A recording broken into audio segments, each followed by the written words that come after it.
up, Cresthill? I'm Davis. And I'm Alex. Ready to bring you an excellent episode of this week's Cann.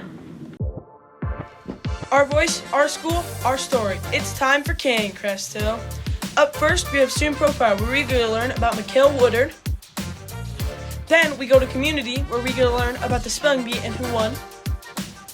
Finally, we get to go to Game Show, Guess That Animal Edition.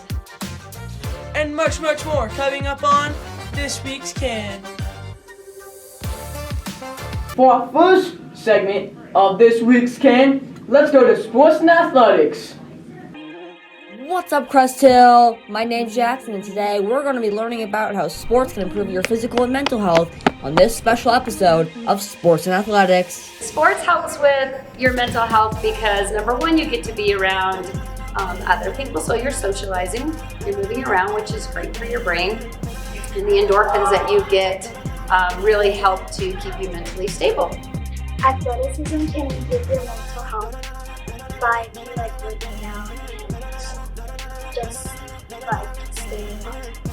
Well, physical health, obviously, because your body needs movement, your heart and your lungs need a good workout for the day, as well as keeping your bones strong. So it's all a good deal.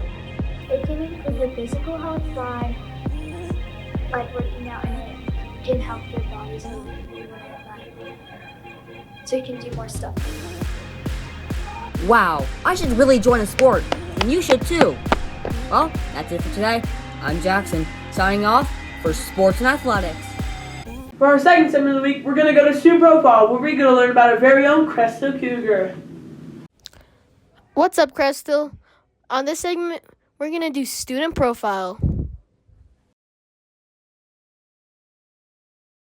Now let's hear from some of his friends. Mykhail's a good athlete because he's really fast and strong, which makes him hard to tackle.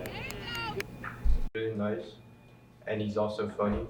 I've known Mykhail probably 4 years now, since we started playing rugby together, when Cody and Colton also joined, and I think we've been really good friends since. He's always there for you. He can always help you when you're feeling sad. He can crack some jokes, though. He can really be chill and just listen to you if you need it. I've known Mykhail since second grade in elementary school. What makes Mykhail a good athlete is that when he's in practice, he never messes around at all, and he always does what the coach wants him to do, and he's super respectful, and he's really coachable. Let's go meet our Cresthill Cougar. My goals for this year is to get A's in almost all my classes and make honor roll more than 2 times. I'm interested in making tournaments and stuff for sports, and I'm interested in making short films. For fun, I do rugby outside of school and play a lot of club sports. Thanks for watching, Cresthill. We're only just getting started, Cougars. Anyways, here's this day in history. Today we'll be talking about 5 different events that happened on this day, December 5th.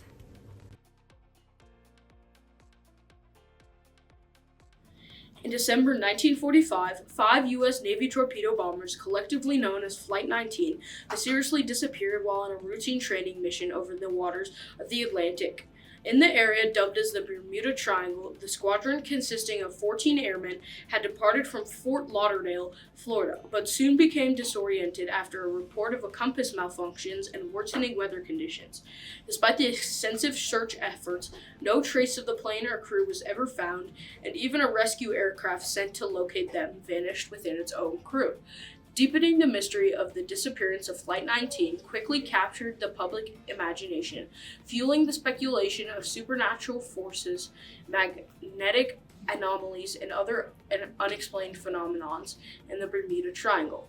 While historians and investigators often point to navigational errors and environmental factors as the most likely explanations, the incident remained of one of the most famous unsolved aviation mysteries in American history, symbolizing and enduring the intrigue surrounding the region of the ocean.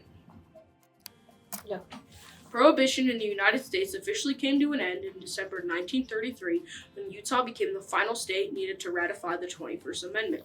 repealing the 18th Amendment that has banned manufacture, sale, and transportation of alcoholic beverages.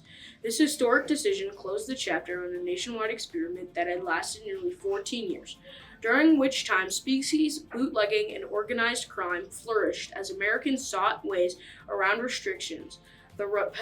The repeal reflected a shift in public opinion as many citizens had grown weary of the social and economic consequences of prohibition, including the loss of tax revenue and the rise of illegal activity.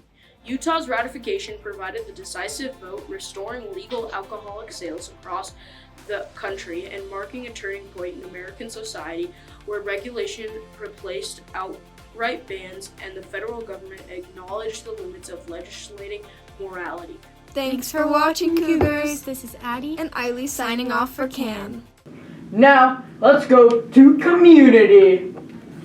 What's up, Cresthill? This is Aradia, Shelby, and Owen signing on for community, and today we're going to be talking about the spelling bee. I feel extremely happy since going to the districts, getting bragging rights. I prepared for the spelling bee, like they gave a packet. I just studied it for like 1 week so that I don't have to do it all one day.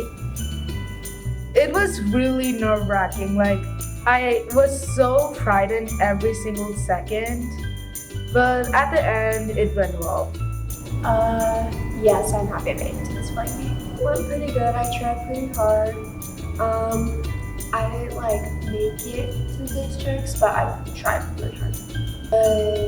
Study the words and try to memorize them. I did absolutely terrible. It felt pretty good to get into the spelling bee because I tied with somebody with spelling the most amount of words right in our class spelling bee. Some ways that I was able to prepare for the spelling bee were rewriting the words. So there was about 400 words in the spelling bee list, and I would rewrite them 5 to 10 times each on a piece of paper so that I could memorize how to spell them. I prepared by going over words that I thought would be difficult if I had them. I felt very excited that I made it into the spelling bee. I thought I did okay. I got out the first round. I decided to be in the spelling bee because I've been in the spelling bee before and I think that they're really fun. Thanks for watching, Cresthill. This is Aradia, Shelby, and Owen signing off for Cann. And now, let's go to game show. What's up, Cresthill? Welcome to Game Show. What's a ring-tailed lemur? It's a cat.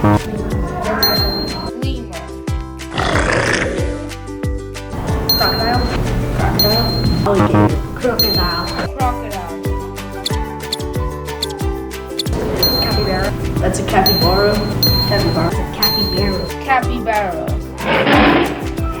It's a lion. I do not know. This was Game Show. For our second to last segment, let's go to health and wellness. Good morning, Cresthill. This is Tara, Gabby, and Brenner with Health and Wellness, and today we're talking about sources of strength. Sources of Strength is actually, I would call it a program, but it's more just kind of a way of thinking of things that help us find strength in times of trouble, in times when we're really struggling, or in just times that we're celebrating things. So Sources, they call it an upstream prevention program to help students and adults have something in place so that they can deal with the things in life. And so our Sources wheel looks like this, and it focuses in on 8 sources around mentors, healthy living, generosity, spirituality, physical health, mental health, family support, and positive friends. People can support Sources by actually engaging in the campaigns. When we do monthly campaigns or bi-monthly campaigns, they're usually peer leaders who help to lead that. And I think it's mostly just getting excited and being involved. And so when we ask questions like, where do you find your strength? And we have an activity in the lunchroom, get up and participate. If you see something around the building, participate. We did the Sources Rocks activity, and it seems like we got a lot of energy generated from that, and just it's cool to be a part of it. Sources of strength can help people find who they are themselves and what kind of strength they can head to if they're ever having problems. My source of strength is mental health, because I always think that if you're going through something, taking time for yourself just to kind of decompress is the best thing you can do. Thanks for watching Cresthill. This is Taryn, Gabby, and Brenner for Health and Wellness. Thanks for watching Cresthill. I'm Alex. And I'm Davis, signing off for Cann.